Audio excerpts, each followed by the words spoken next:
Hello everyone, मैं हूं रितेश कुमार और आप देख रहे हैं अपना पसंदीदा चैनल ज्ञान उदित क्लासेस।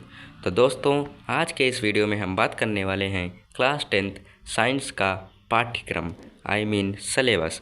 तो जो यूपी बोर्ड ने 2024-25 के लिए सिलेबस जारी कर दिया है, उसके अनुसार हम आपको सिलेबस बता रहे हैं और इसी सिलेबस के अनुसार आपको क्रमबद्ध साइंस की क्लासेस मिलती रहेंगी। आप उनसे पढ़ करके 95% प्लस ला सकते हैं।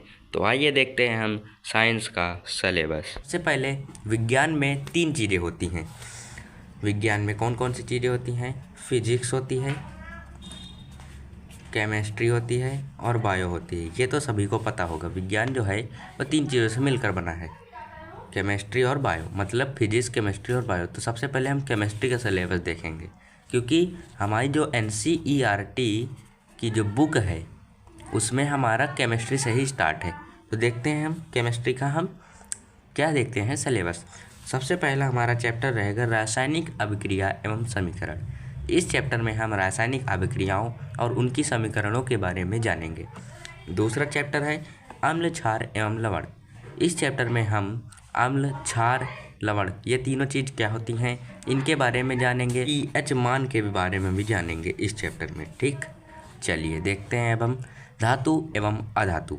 धातु एवं अधातु, इसमें हम जानेंगे धातु क्या होती है, अधातु क्या होती है, धातुओं के गुण धर्म, भौतिक गुणधर्म, रासायनिक गुणधर्म, ये सारी चीज़ें हम इसमें पढ़ेंगे।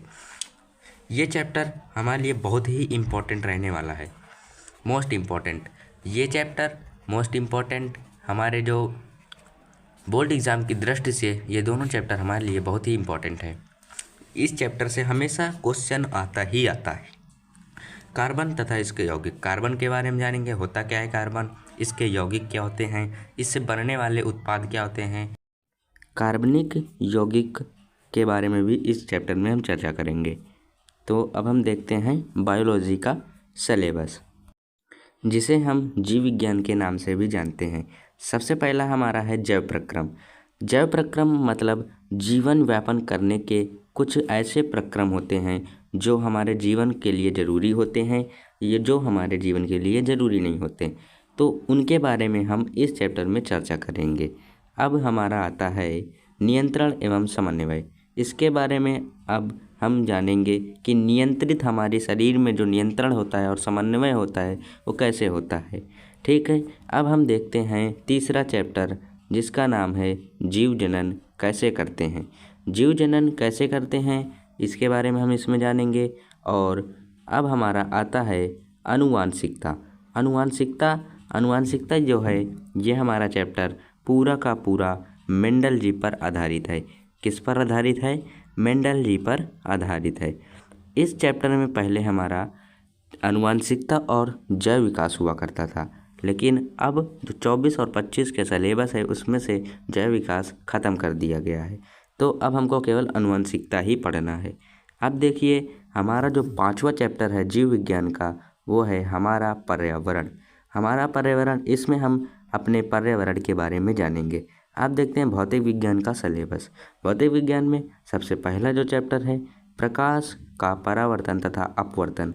प्रकाश क्या होता है इसके बारे में जानेंगे, परावर्तन कैसे होता है ये जानेंगे, अपवर्तन कैसे होता है ये भी जानेंगे। अब दूसरा जो हमारा चैप्टर है मानव नेत्र तथा रंग बिरंगा संसार। जानेंगे मानव नेत्र क्या होती है और रंग बिरंगा संसार, इसके बारे में जानेंगे। अब देखते हैं हमारा जो तीसरा चैप्टर इलेक्ट्रिसिटी यानी विद्युत के बारे में जानेंगे और ये चैप्टर बहुत ही इंपॉर्टेंट है। जो हमारा चौथा चैप्टर है विद्युत धारा का चुंबकीय प्रभाव, ये चैप्टर भी इम्पोर्टेंट है। इसके बारे में हम आने वाली क्लासों में जानकारी प्राप्त करेंगे। तो ये रहा हमारे पास विज्ञान का सिलेबस। यदि वीडियो आपको पसंद आया हो तो लाइक करें, शेयर करें और चैनल में नए हो तो चैनल को सब्सक्राइब करें। मिलते हैं हम नेक्स्ट वीडियो में नए क्लास के साथ। तब तक के लिए जय हिंद, जय भारत।